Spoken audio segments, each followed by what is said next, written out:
ICC কি সত্যি স্বাধীন নাকি বিশ্ব ক্রিকেট এখন একটি দেশের নিয়ন্ত্রণে?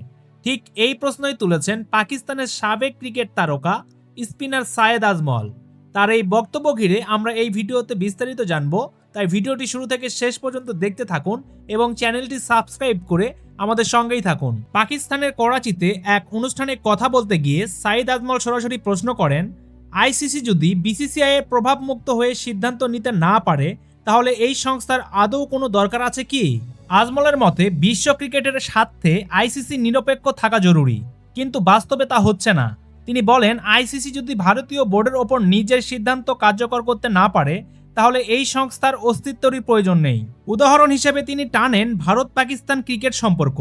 পাকিস্তানে বৈশ্বিক টুর্নামেন্ট হলেও ভারত সেখানে খেলতে যায় না, আর আইসিসি সেটাই মেনে নিচ্ছে। এটাই তাদের অসহায়ত্বের প্রমাণ বলে মনে করেন আজমল। 2024 সালের ডিসেম্বর থেকে আইসিসির চেয়ারম্যান হয়েছেন ভারতের স্বরাষ্ট্রমন্ত্রী অমিত শাহর ছেলে জয় সাহা। এর আগে তিনি ছিলেন বিসিসিআই এর সচিব।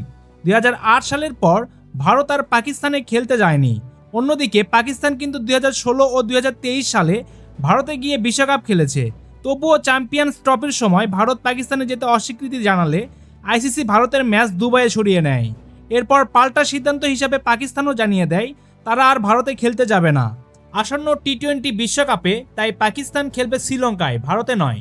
প্রশ্ন একটাই, আইসিসি কি সত্যি সবার জন্য এক, নাকি বিশ্ব ক্রিকেট এখন শক্তির খেলায় পরিণত হয়েছে?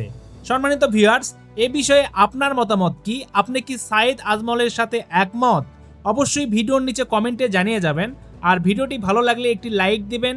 আপনি যদি আমাদের ফ্রিডম অফ ভয়েস ইউটিউব চ্যানেলে নতুন হয়ে থাকেন তাহলে চ্যানেলটি সাবস্ক্রাইব করে আমাদের সঙ্গেই থাকবেন। ধন্যবাদ।